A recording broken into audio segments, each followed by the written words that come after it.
And after I read some of the bad news out loud, this person said in front of some very high level people, something like, "You're just being antagonistic." My response was, well, everything on these slides are quotes from all of you. I interviewed all of you to get this information.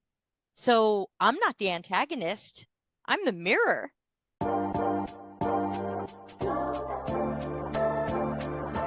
So, Debbie, what was your journey into user experience? How did you get into it? Yeah, my journey is certainly not something someone could replicate now because it was of the times. Basically, I started around 1995 as what we were then calling a website designer. And I had a little website company and where someone else did the art and the programming because everyone knows I'm not a great artist. And in our second year of business, we got some really famous companies. And so we were able to build up our little website agency to something.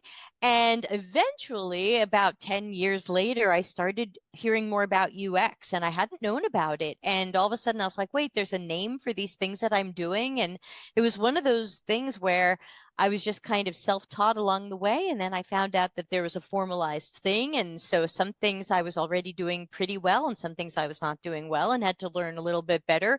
And then in 2010, I moved to San Francisco so that I could put some real UX jobs on my resume because I'd only had my own consulting and freelancing and not everybody respected that. And so once I did the San Francisco thing in 2010, and I was there for about 7 years, that pretty well solidified me. I was able to build up a good reputation there for being a real go-to, hit the ground running, Mary Poppins, is your stuff really on fire, call Debbie kind of character.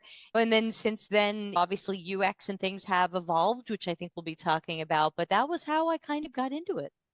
Yeah. You mentioned Mary Poppins. For those who may not be familiar with that film, tell us what that means and how you associate with the Mary Poppins character. Yeah, I hadn't associated with it really. What happened was I had so many consulting and contracting jobs in San Francisco that more than once, and I think more than twice, when I was leaving a job or I'd been visiting that office and then I was leaving, people would say, "Bye, Mary Poppins."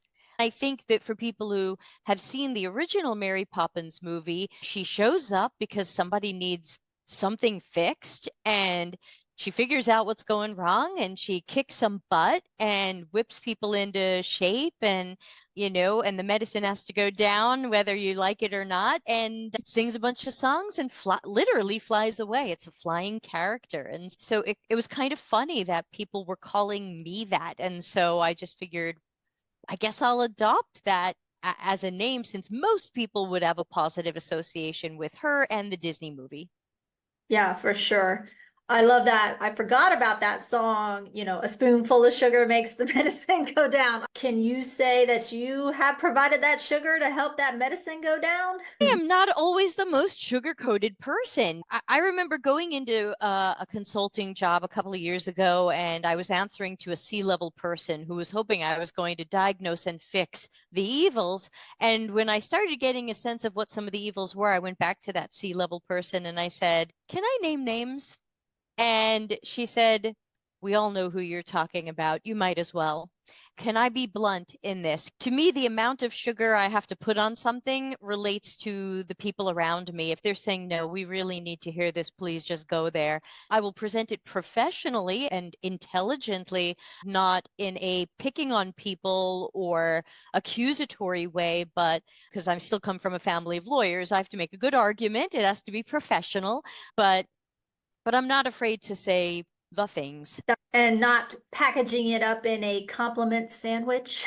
Or the poop sandwich, especially with a job like that. Please just call it as you see it and tell us what to do about it. It doesn't make sense to be like, "Oh, this is all so good. You're so fantastic." It was kind of like, look, you're a very successful company in spite of all of these things that are going on. And there's probably some things here you could fix and be even more successful. I've been at a company where I've been told, "Don't be a troublemaker, Jen. Don't bring us bad news, Jen." Have you ever been in that position? Luckily, not that much. Maybe it's my reputation preceding me, as they say, but very rarely have I been told that. So someone tried that on me at the aforementioned consulting job. That person was trying to make me look not so good in some of these meetings. And after I read some of the bad news out loud, this person said in front of some very high level people something like, "You're just being antagonistic." My response was, well, everything on these slides are quotes from all of you. I interviewed all of you to get this information, so I'm not the antagonist. I'm the mirror. If you'd like to apply an adjective to me, if that helps you feel better, go ahead, throw some adjectives at me. But here's the mirror. Ouch. I was getting all these back channel things from leadership in the meeting. It's not you. You're fine. You did a good job. This is all true. Check out all my interviews with industry leaders on BlatzChatz.